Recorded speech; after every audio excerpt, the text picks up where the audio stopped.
और अपने उलमा से हाथ जोड़ के विनती करके कहूंगा, जमाने और वक्त की रफ्तार को देखकर आलिम नहीं चलता है, बेशक, बल्कि आलिम को देख करके वक्त और वक्त की रफ्तार को चलना पड़ता है। वाह, बेशक। और ये भी तारीख का एक हिस्सा है कि पूरी दुनिया में इनकलाब का सूरज अमीरों की हवेली से नहीं निकला है। वाह, पूरी दुनिया में इनकलाब का सूरज जब भी निकला है तो गरीबों के छप्पर से निकला है। इस्लाम के इनकलाब का सूरज हलीमा के छप्पर से चला, जिस हलीमा की गुर्बत की तारीख आज भी लोग बयान करते हैं।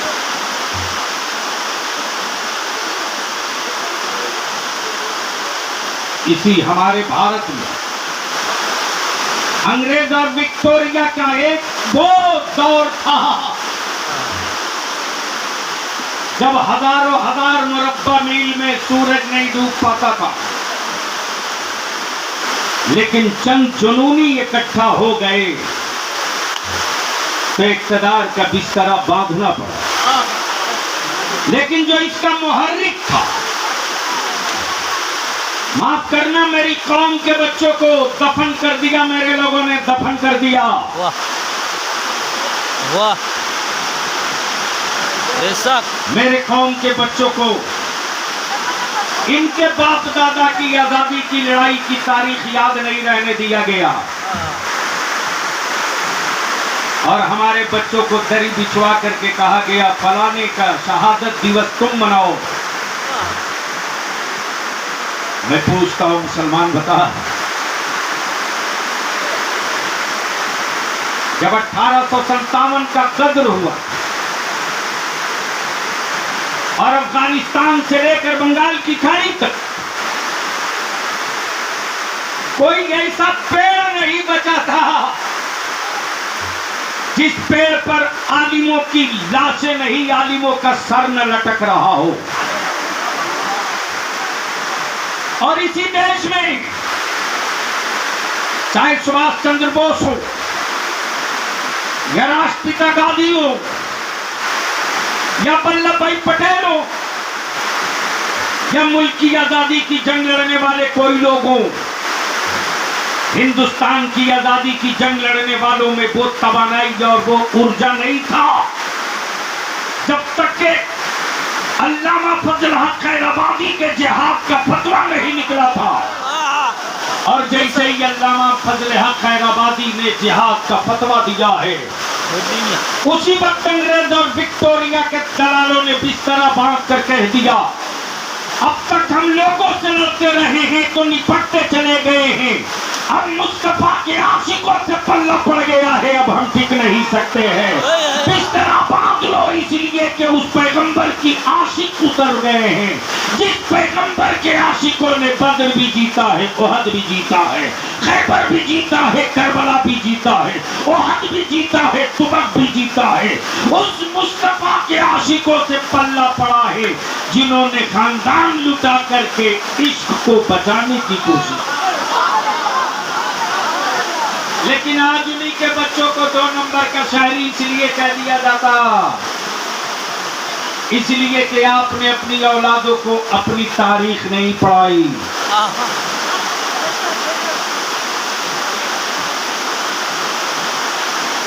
वापस से बोल दो, अरे जोर से बोल दो, और रंग में बोल दो, माशाल्लाह। हमें लग रहा बारिश का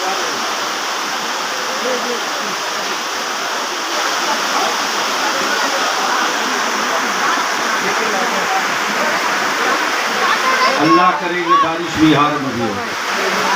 आमीन। खेत खाली है, पानी नहीं। बेशक। चलो तो मोहब्बत से सुन लो,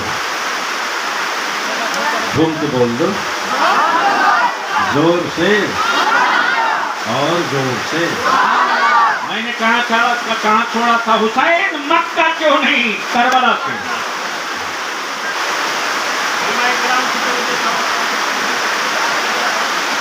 मक्का क्यों नहीं? जैसे ही मैंने कहा यहां बना लो, बड़ा मुमकिन नहीं। जितनी ऊंची इमारत उतनी मजबूत मिट्टी। इमारत बनकर कंप्लीट हो गई। मैंने इंजीनियर से पूछा, इंजीनियर साहब एक बात बता दो कि इस बिल्डिंग की लाइफ क्या है?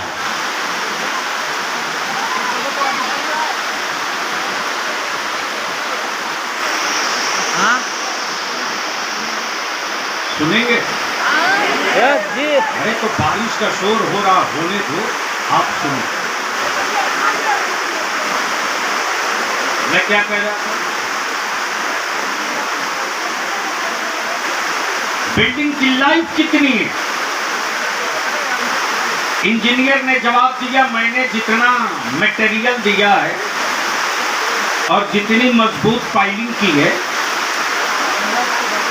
पाइलिंग का स्ट्रेंथ, बिल्डिंग की मटेरियल, लोहे का मोटापा, ये सब कुछ मिलाकर मैं इस नतीजे पर पहुंचा हूं कि इसकी लाइफ 100 साल। कितना? जहन को हाजिर करना मेरे अजीज। बिल्डिंग की लाइफ,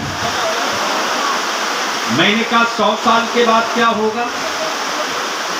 100 साल के बाद इसकी कोई गारंटी नहीं, इसलिए कि मेरी थ्योरी के मुताबिक लोहे की लाइफ 100 साल, सीमेंट की लाइफ 100 साल, गिट्टी और स्टोन की लाइफ 100 साल, इसके आगे की कोई गारंटी नहीं। मैंने कहा मटेरियल और आपकी टेक्नोलॉजी की बुनियाद पर लाइफ तो 100 साल हो गई, लेकिन ये बता दो कि अगर जलजला आएगा तो कितने टेम्परेचर का जलजला ये बिल्डिंग बर्दाश्त कर सकेगी? काश ये गुफ्तगू कहीं और हुई हो। बोलो बोलो, मोहब्बत से बोलो। सुभान अल्लाह। जैसे ही मैंने कहा कि ये बताओ कि अगर जलजला आएगा तो कितने वाइब्रेशन को ये बिल्डिंग बर्दाश्त कर सकेगी? इंजीनियर ने जवाब दिया, अगर 5.5 का जलजला होगा तो बिल्डिंग हिल करके ठहर जाएगी।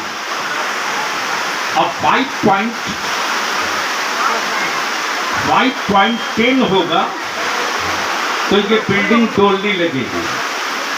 अब 5.6 हो गया, अगर 6 पॉइंट हो गया तो ये बिल्डिंग तैरने लगेगी।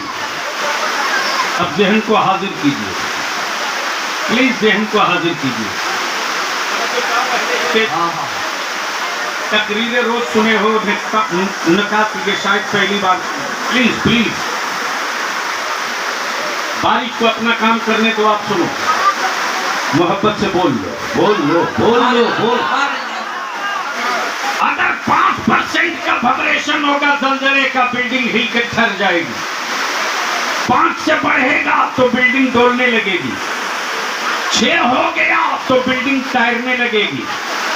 इसकी मटेरियल की लाइफ 100 साल। अब बलियाबी अर्ज करता मेरे हुसैन